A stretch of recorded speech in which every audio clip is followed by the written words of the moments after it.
bestie made plans. Are you bestie apart from not being butter? I'm not better, but I am pretty good anyway. That is awesome. I'm so glad to hear it. So I brought a couple things before we get started. Okay. Yes. Oh my God. Yeah, This is what I was talking about last week in terms of like that's the right. covers of the tapes.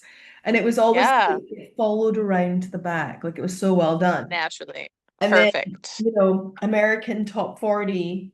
And then you had in here, of course.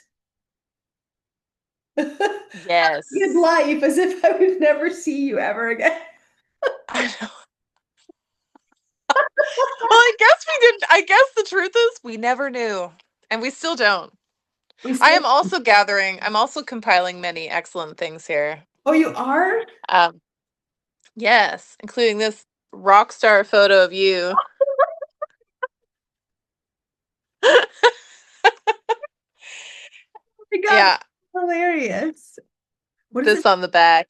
Ah, sorry. It looks groovy. Okay, that's so me. What the heck am I writing on there? Don't know.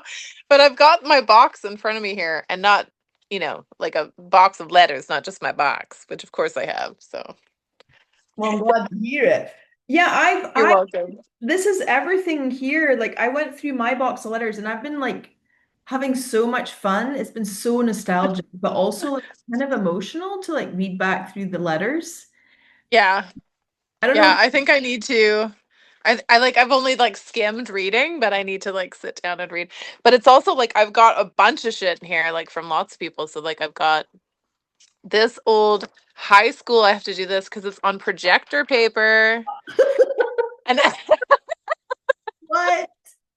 yes, girl, it's an invitation to a high school party. Oh, wow.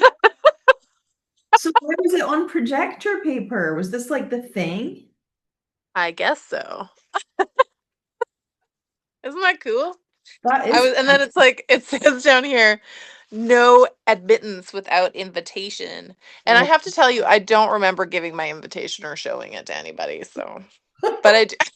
I guess that's in case people gate crash it and then they want to like drink and go crazy and then you're in trouble. Yeah, yeah, for sure it is. Hmm. Anyway, there you I go. like there's definitely classics in here. There was a couple times, there's a couple ones where I was like, oh my God, I have to read this to you. I'm not gonna do it on this episode, and then but we will dig in.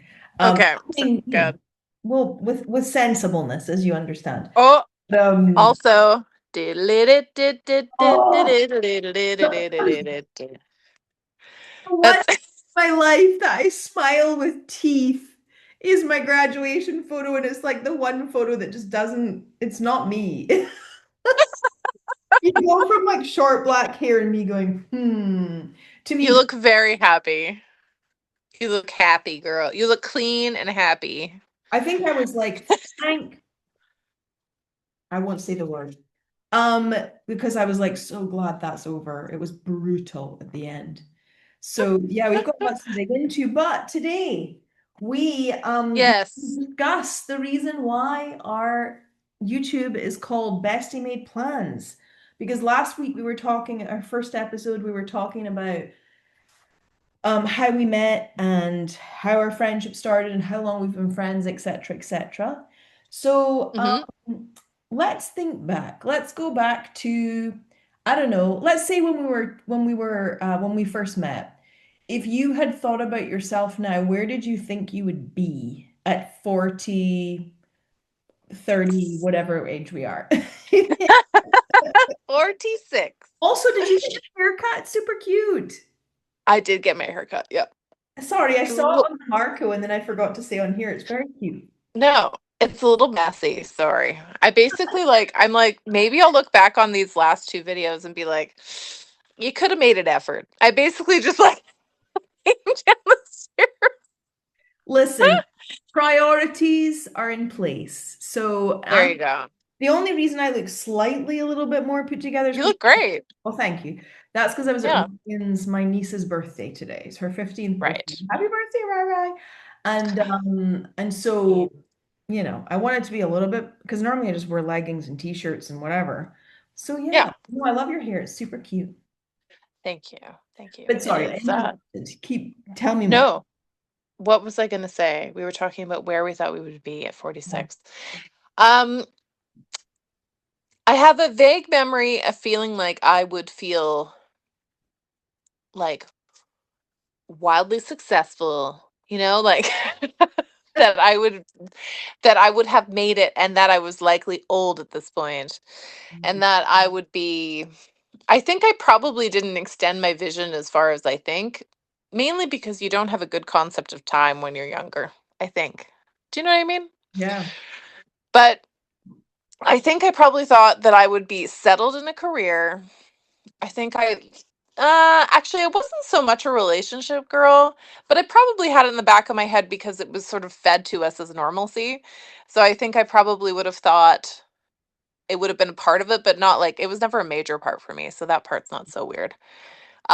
But I'm certain that I would have thought that I had a million animals and that I would have owned property yeah, and that yeah, and now that like I'm saying it out loud, like I think a lot of that stuff is stuff that I'm trying to uncondition myself to because I think we were just sort of raised with that being like the pinnacle, that you were climbing this mountain to get to this spot, and that was the spot that you were supposed to get to. Do you know what I mean? So, yeah. No, I hear you about the unconditioning, especially mhm. finding ourselves where we are right now. It's like if you don't uncondition for that, like you literally will just drive yourself crazy, I feel. Yeah, yeah. But also, I think it's interesting because I think that there's a lot of things that were not super clear for Mm. me, and a lot of them I think I just filled in mentally with this idea of what it was to be an adult. Yeah. And so, yeah. Well, because what always blows my mind is essentially we are the age that our parents were when we all lived in Malawi. Hmm. So it's like funny thinking back to where they were at this Yeah. age and what was happening to them in their careers, and then also what they went on to do afterwards once they left Malawi and went onwards. I Yeah. think that gives me hope to a certain extent. It's Yeah. just we're in such a different timeline now with the world that it's Mhm. also just kind of like, but oh, but what is it even like? I struggle because if I think back, I thought I would have like been on the stage accepting my Oscar at this point. Like I really thought I would be in Right. And Hollywood. I would have thought that for you. I'm pretty sure I probably told people that. Oh, thank you. Well, it was just funny because when you said that thing about the animals, I was like, yep, I remember Sorry. you talking about that. I'm like drunk over here. I can't figure out what I'm You do you, girl. Did you have some sorry. dinner? I, No, I no, had God. one stiff gin and tonic is what I had, girl. But you've had a long day out in the garden, so it's all starting to unravel. I I have been in the garden. But also like for some reason I've connected you on my phone, which makes like all angles bizarre because I'm You're trying to find a good angle. I get trying you. to I'm trying to find like a spot too where I'm comfortable. Hang on, hang on. Stand by, stand by. Okay, I'm comfortable. Okay. No, I get it. I just come in here and stand on my walking pad without walking on the Oh, desk. really? Oh, nice. I'm trying to be better, but about walking. So anyway, but yeah, so I think because of that, I thought I would be in Hollywood, and I think Hmm. so much of like my path led me there that even it's actually been kind of hard for me to process the fact that that's not what I'm doing anymore because I got so far and really there's several things that got in the way. Hmm. One of which is the pandemic and that space and time because I was very fortunate that I had the financial support to kind of survive as long as I did from the industry, not from anyone else, and from savings that I had myself. Not that I Yeah. earned a huge amount living there, because the jobs that I did were very low paid. but it kind of that space and time gave me the moment to be just like, is this really what right for me? And I don't think that writing is wrong, but I think that the industry and how it works is just brutal for who I am and who I realized that I was, that I Yeah. didn't understand when I was younger. So Mhm. yeah, it's interesting. It Um, is interesting, but like it's like I don't know, I guess I'm trying to think back to what would have been my response back then, and I think back then I would have said that I would have not I would have told you a specific career. I likely would have told you that I'd be a vet or a forester. Forrester, well, I mean, that's Yeah. what you ended up doing for a period of time. Yeah. Um, And then I probably would have told you that I like had some sort of like magical home, you know? But I probably wouldn't have gone too much past that because like I said, in my mind I don't know how much more specific I was being. I think I just was like, and then these other things happen. yeah, I feel that because I can't, in my mind, I don't have a picture of what I was thinking of in terms of where I would live, what my day-to-day life would be. It was Mhm. just like write things for film and TV and win an Oscar or an Emmy or something. And Yeah. that was it. There was, but and I wonder, is that because we aren't encouraged to think more like concretely about what our dreams really mean and what they could be before someone says, be more realistic? Or is it because we're dreamers that we never did it concretely? And is that some of the reason why we struggled? I don't know. You know what I mean? These are the I don't things. know. I think we had like we were lucky in that we had families that were like together and um you know ambitious to an extent. Do you know what I mean? Like they all had like jobs and like things going on and we had siblings, which is a thing too. I think like I think our experiences might be different than other people, but um I think I think I also was kind of had it in my head that like how we moved as a family was how you did life. And so I think sometimes when people stay in one place, the advantage for those people is that they build on things continuously, whereas you and I moved around a lot, not just and I see the same thing for my parents Mhm. and for, other members of my family is that but definitely my parents, I see that they felt behind in comparison to their friends. Do you know what I mean? Like for their generation, they were not like, you know, ahead like CEOs of companies and they weren't traveling like after, once they settled back in Canada, they weren't traveling all the time like their friends were like traveling and like doing these extended trips because they never traveled at all before that, right? They just built.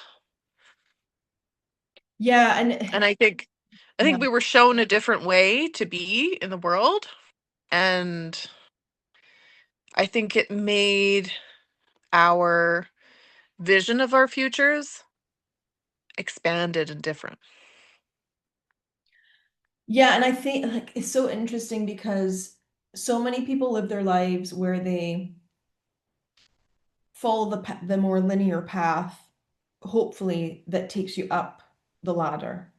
Or at least that's how it had been throughout our childhood and up until more recently, because now it just seems like there is no ladder, nobody knows what the heck's going on. AI is taking over everything, seemingly. That's what everybody keeps saying. But Right. but ultimately, like there's like so much pain and privilege in the way that we lived, in the sense that we got to travel and see the world when we were young, and we got to experience so much of it because we could do things like, I don't know, whitewater raft down the Zambezi, which I didn't do, Dad did. But Right. when you're older, you can't do those. I mean, you maybe can if you're like an extreme sports person, but I mean, there's limitations to a certain extent when you're older. And so many people wait to travel, and then some people don't get to. Like my uncle wanted to travel when he retired, and then he died before they even got to do any of that. And so Hmm. I feel so much privilege in how much we've been able to see. But the pain Yeah. that comes with that is what you're saying, is that that's kind of how we saw life. And yet, if you really wanted to live that way, you had to take a certain path that I didn't take and that you didn't necessarily set yourself up to take. And I think the hard thing is now, like, it is, I find it really difficult to stay in the same place without somewhere else to be going, some other new plan to be going to know that I'm just here and I don't get to go anywhere else is truly like painful to me. Um, Hmm. not that I can't, but it's, well, I mean, I physically and financially can't right now. And then if I do, then it's like, am I just setting myself back again? And Yeah. so I it's, think I think too, like we have been doing that, Angela. We have been yeah, like moving and changing and like doing it like maybe in slightly different increments because we don't have the same opportunities that our parents did. yeah, Believe me, I looked. I was like, I have to have this life that, I had growing up, right? Like some part of me was like, that was amazing. yeah, And it was, and it is. But the opportunities have changed, and so we made our own. So then we were traveling, we were just open to where our jobs landed, right? Which is a different way of doing it. hmm, But then I think what's happened is that we get to a certain age, you know, and we start looking around and going like, "Oh shit, like is this sustainable?" Like into old age, like we start feeling real. I know for me, I feel realistic now. Like I'm trying to be realistic yeah, about what this looks like. Can I do this moving forward, or is that a bad move for a myriad of reasons? Healthcare, um, stability of some kind, ability. Like I'm still pretty good. I can walk and lift and do all the things, but I will tell you that my body feels it after a long day of standing.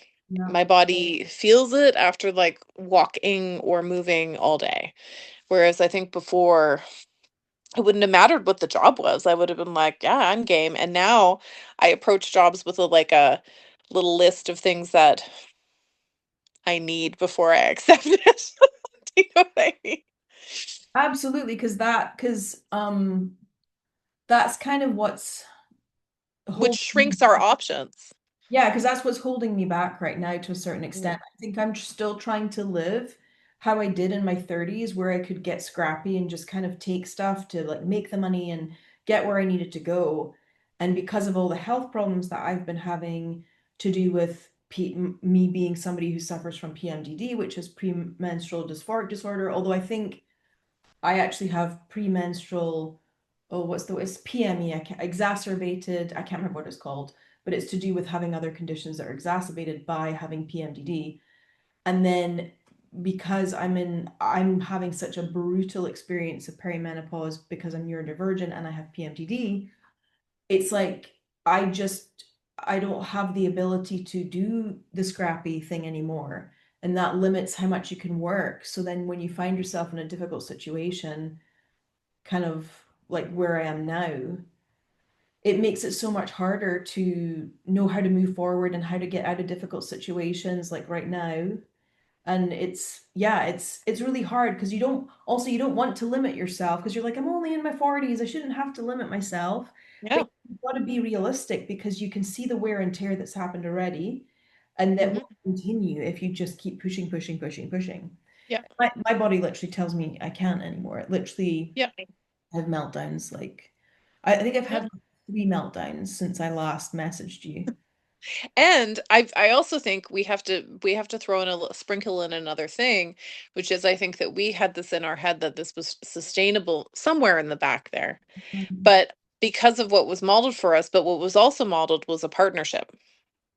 So there was two people working on those things, pulling like one person was having like maybe a job that wasn't paying so much, the other person had maybe a different job, and that there was like this reprieve, Yeah, right, that was happening, whether it was like noticed or not, right?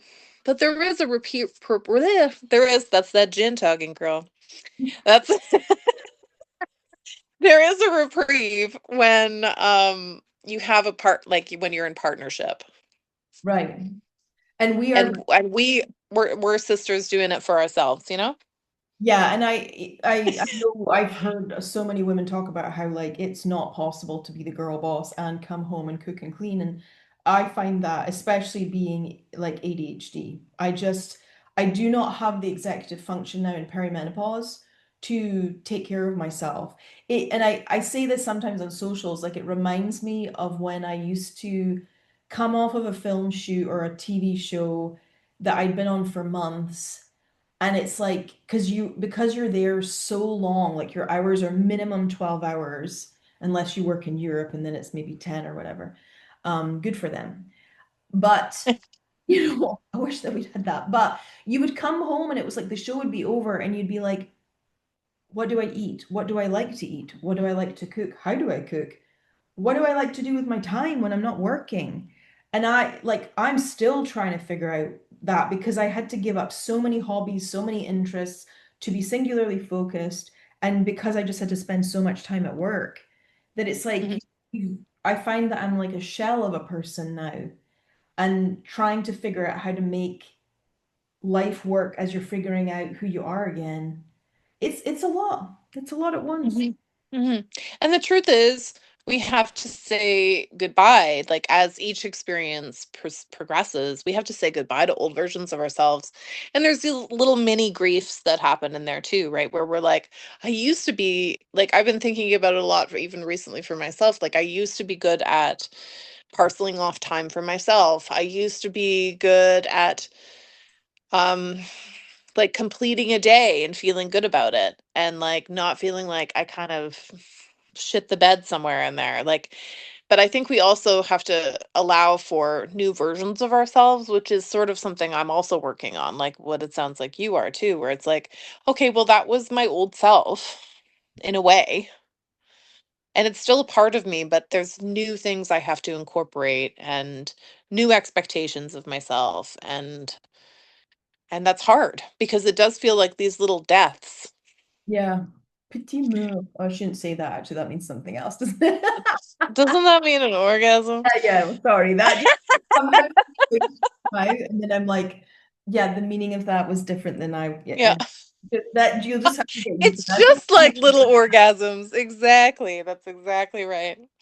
Um, but okay, so that's a good transition into. So what the heck are you doing now? Like what's Oh, happening in your life now? oh. Well, um, last year I sort of like burned the script again after burning it a couple times just before that. Yeah, you've had a lot going on though. And then then I came back here, and I've been cohabitating with my papa, who is upstairs. And basically because of a couple of things, but a lot of it to do with cost of living, for sure. And but the beautiful thing about that is that it has allowed me, like for both of us, cost of living, but it has allowed me to explore and go to school again. So I went back to school in for winter session, thinking that I would build on my previous degree, but Yeah. now I'm just building something different. What is your previous And in? what's that? What is your What previous? was my degree? Yeah. My degree was in biology, and I had um, a forest technologist diploma, I suppose it's called, in forest technology. I'm like, what was it called? Forest technology. Thank you, Haley. And I had sort of a minor in viticulture, which is sort of grape growing. Um, and then, anyway, many things happened in between. I don't know if you want me to get into all that stuff, I mean, I'm sure we'll but cover it. You just get into what but you, I can shrink it down to, I think I counted, and I've had 22 different types of jobs yeah. in between there. So, including, so right now, so then I've been working at a greenhouse this spring, and I've been working for a company that puts on farmers markets and like events, like market events. And now I'm sort of moving into working for them more. Nice. And Yeah, so that's what I'm doing right now, and I'm also going to school to train as a end of life doula or a death doula.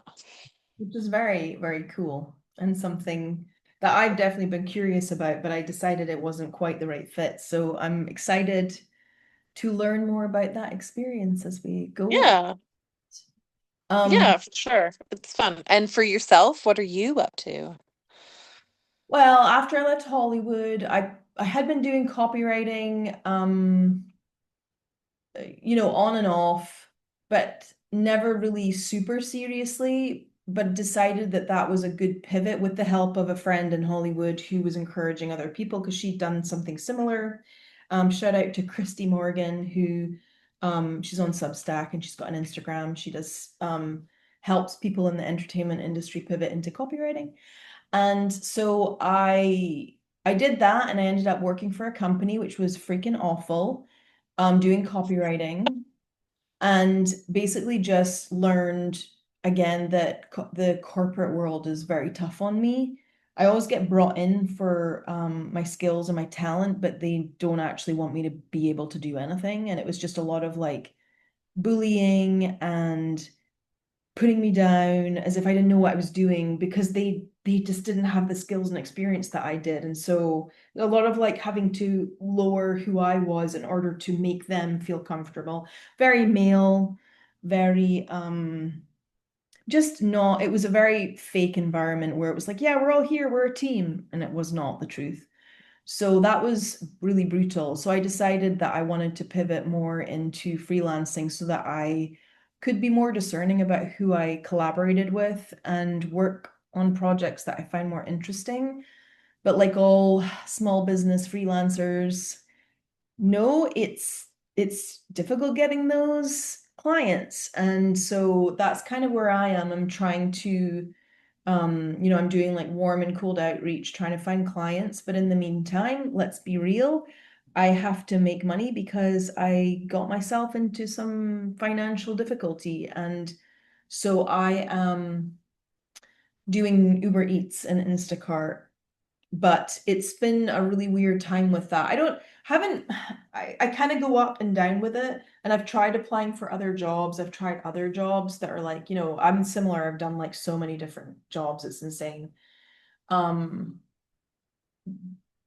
it's just really hard finding one that works. A lot of the roles I end up getting pushed into are like customer service, and I just really struggle with that nowadays.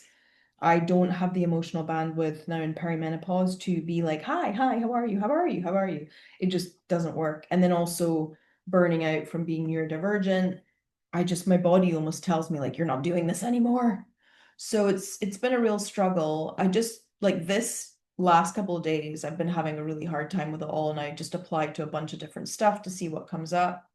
Mainly because DoorDash and Instacart have actually completely died out here. I think Oh, I made like $50 one day a couple days ago, and then when I look at the map to go on, it's like orange a lot of the time. So I'm like, oh my God, if this is dying, what the heck?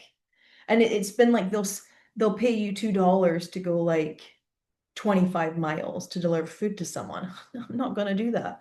So no. it's a struggle, and I'm looking into like on Monday morning I'm gonna call employment agencies and try to speak to them about finding work and not necessarily hold on too hard to the freelancing thing. I think I just want to explore like what's out there because let's be Mm. real, as much as they're always like, why do you want this job? Why do you want to work with us? You're like, because I need money to live. Yeah, there's a meme out there that cracks me up every time I see it because it's basically that question in an interview. And then they've just got like this picture of this girl, you've probably seen it, and it just says, because I enjoy eating or something like that underneath. It was basically like, because I need money to live, sort of thing. Yeah, it has nothing to do with the company much of the time, or at least it doesn't start that way all the time. If Yeah. I've been pretty lucky, I will say that. I mean, in a way, I wasn't lucky, but I applied and I've been applying to crazy stuff like for like over a year. Mm. And I sort of like have this mandate that if I think the company is interesting in some way, I'll apply to it. And whether or not I think I fit or have the skills. And because I figure after this many jobs, I must have something in the bag I can pull out, right? But Literally nothing that we can't do after everything we've done, but it's it's convincing true. that you can do it. And you know what I've noticed is it's a very specific person that pulls my resume. Mm, And I've been lucky that it's been at places that I have been interested in the company in some way. mhm. Um, or that they're small companies. And the last two jobs, I will tell you, the person who interviewed me pulled my resume and said, "Your resume is a lot in some way." And then they'd say, "You clearly like adventure." And then they'd be like, "That's why I pulled your resume, is because I thought that you might be interesting." So I think I think it's um a rare person, certainly, who pulls the resume and doesn't feel overwhelmed and like, what is this person going to do for me? Mm, But when it happens, those people see you, like see a skill set of adaptability or whatever it is. yeah. And but it is rare. I mean, that's Those interesting, but it's encouraging to hear that because I think my issue is that a lot of people are put off by me being working in entertainment because it's such like a black hole in terms of how other people understand what you do and how it works. Mhm. I think it's also unless they can translate the skills. And so I got to Yeah, be very careful about how I word it, especially because like it's really not that scary or like confusing. But I that gives me some hope in terms of the fact that they find you adventurous. I mean, the one job interview I had recently, I didn't end up getting the gig, but I kind of have figured out why that was, seeing who they picked. And mhm, and it makes sense. So I understand why right. they chose him over me. Not that I know much more about it, but whatever. Just for my own personal self. But they kind of picked me because I wrote, like, yeah, I think they had a question like, what would someone ask you? I can't, it's something to do with that. I don't know. What would they ask you about what you've done or something? And I wrote that they would ask me why I would be willing to stay at the company because I had moved around so much or whatever. But I mean, that's why they ended up interviewing me because they found that interesting. And Yeah, ultimately, they also hired somebody who'd moved around a lot and had not had quite the same experience because they were an adult when they were moving, but it yeah. was it's true. It's like they're looking for somebody who's a little bit unique, or they find that curious and Mhm. they see the benefits of having somebody with that different kinds of experience. And so, yeah, I mean, that's encouraging to hear. It is out there, but it is like I said, I mean, that's out of thousands and thousands of jobs. Yeah. And those are just people that said it. Do you know what I mean? Yeah. But like how many jobs these days you have to apply? And also, interestingly, both of those jobs were jobs that I sent a personal email to the person who was doing the hiring. Yeah. So that's an interesting thing too, because if I think about all of the jobs, let's say that are government or that you have to go through some kind of like computer screening process, I'm probably the first to go. Yeah. I probably don't even make it through the first round because You're too um, unique. a computer would be wildly confused, wildly confused by what's going on, and would not go like, "Oh, this is somebody who seems to have, like all of these skills." They kind of, and actually, the truth is, if you look at yours and my resume, there are skill sets that were being used continuously, right? So we were really building on things. We just weren't building in one place. No, and I think the And hard thing as well is that often means that you're actually overqualified for the jobs that you're applying for. And so they also don't want to take a chance on you because they see that and they think, well, I'm not paying them enough. They're not going to stay. As if mhm, somebody who's going to take a $14 an hour job is going to stay for the rest of their life. Like, I mean, these people are delusional in terms of what they expect for how much they pay and the job. But yeah, that with doesn't, no pay scale, with no yeah, pay scale, where exactly. they're like, "Yep, that's great." It's not, Like none of. it doesn't mean you won't have satisfaction in the job. Um, Mhm. But but you can't pay your bills. no, I mean, I've And had to apply for a few jobs recently, like in the last couple of days, that are not going to pay my bills. but it's because I can see what's happening with the delivery driving. And if that doesn't, like, if it's not just because it's like summer and people are on vacation or whatever the heck's happening right now, then it's like, well, I may as well just take a job like that so I get something coming in. And I mean, I'm not Mhm. going to not name, like, I do have the privilege of having a supportive family. They do not have enough money to just give me my money to pay off my debt and do all this stuff, but they can be there for me in hard financial times with the idea that, like, I have to pay them back later. So, Yeah. I feel very fortunate for that. And, in terms of like housing, like, I'm not in a dire straits situation. But I mean, that was one of the reasons why I left LA, because if I was going to stay, I honestly would have become homeless because I wouldn't have had any money left. I literally left with like $3,000 and was like, I have to drive home at this point. And so, I think again, it's like it's such a privilege to have been able to come back to here and be near to family Yep. and be supported, which I think is one of the reasons why I'm not necessarily desperate to rush off somewhere else, because I see how actually I need them nearer than I have in the Mhm. past. Mhm. Thought I did in the past, but I mean, man, it is tough out there. I've met Yeah. some people recently who are in such dire straits, and I wish to God I could do something to help them, but I can't. I can barely help myself right now. And Yeah. I mean, my hope is that once I get myself on my feet, I can do more to help others.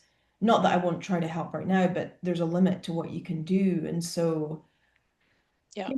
but so I'm really happy that you've got the opportunity now that you have, and I think it's great because you love gardening. I actually just applied to a garden center kind of thing job. Yes. I was like, yeah, get me in.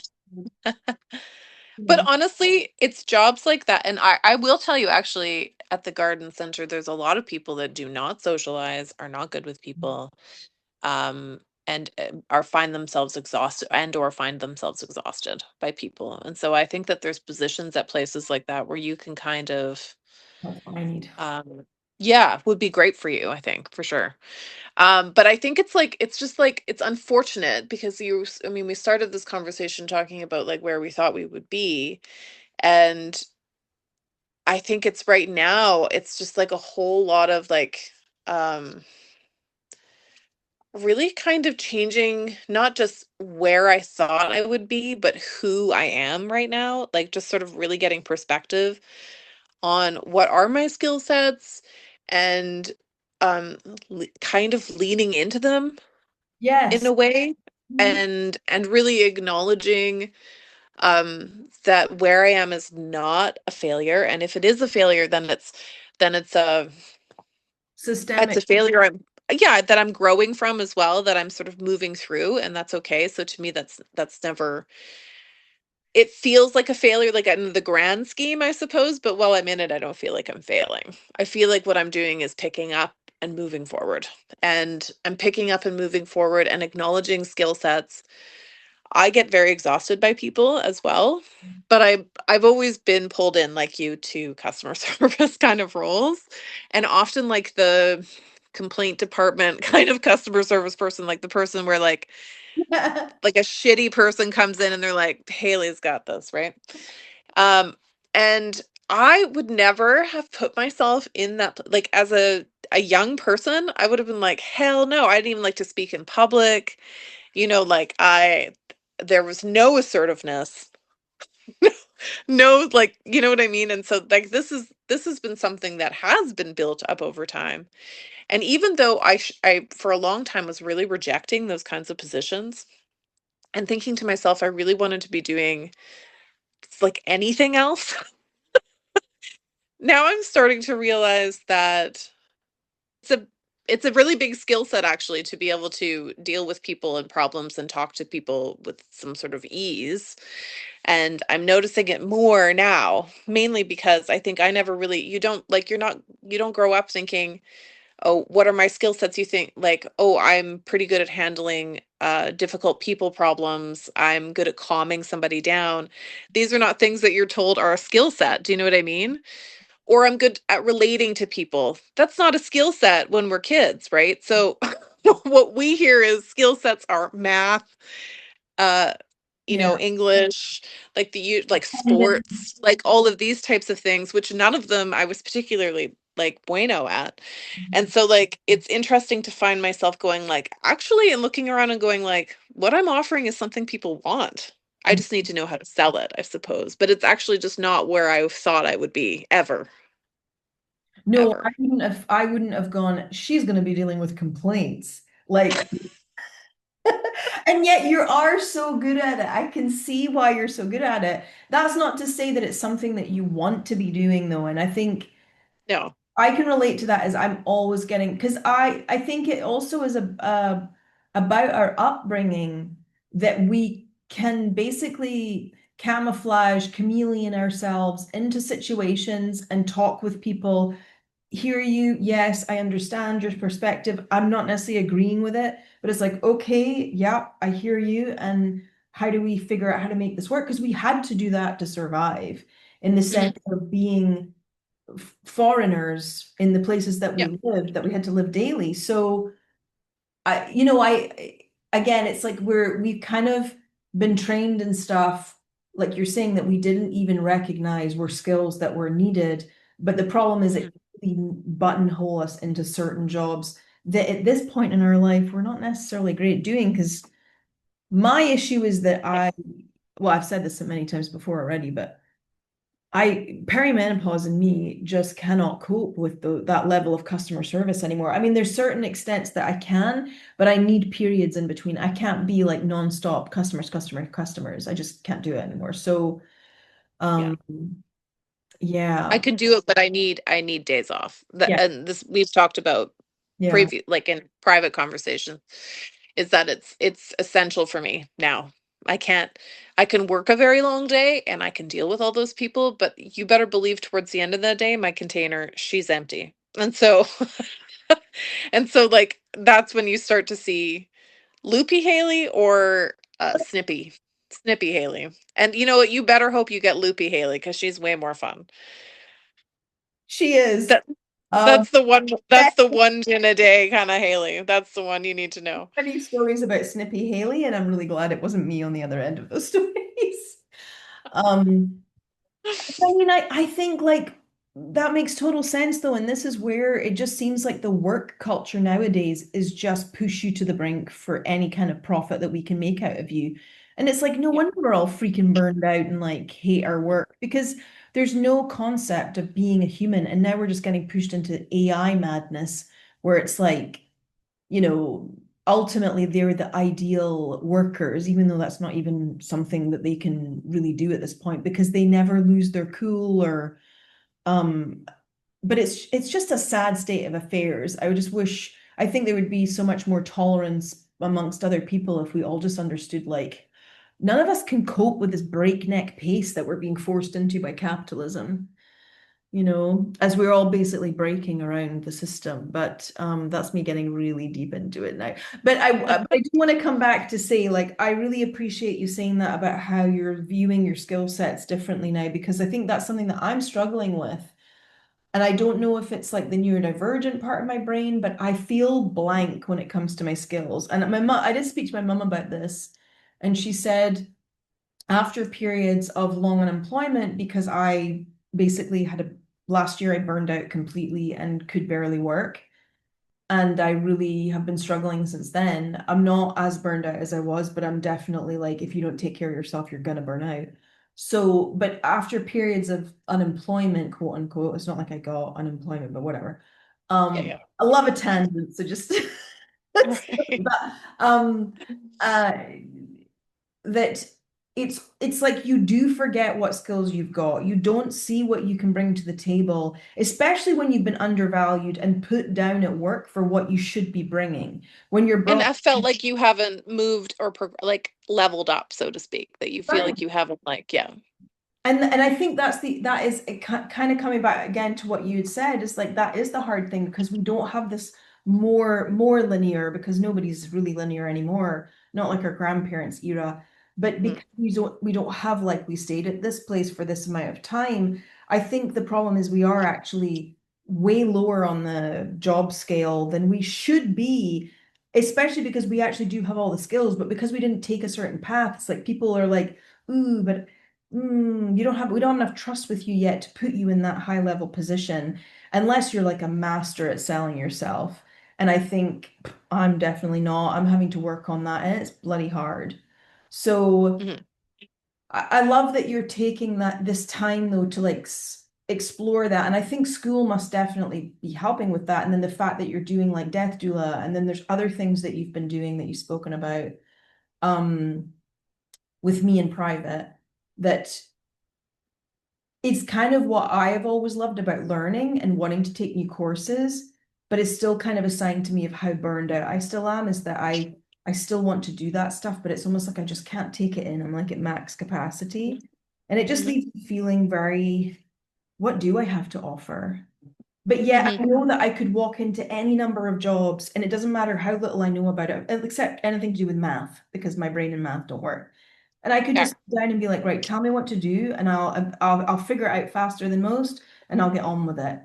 And as long as there's like no boss that's gonna yell at me for no reason, then I'd be like, Yeah, no toxic like toxic environments.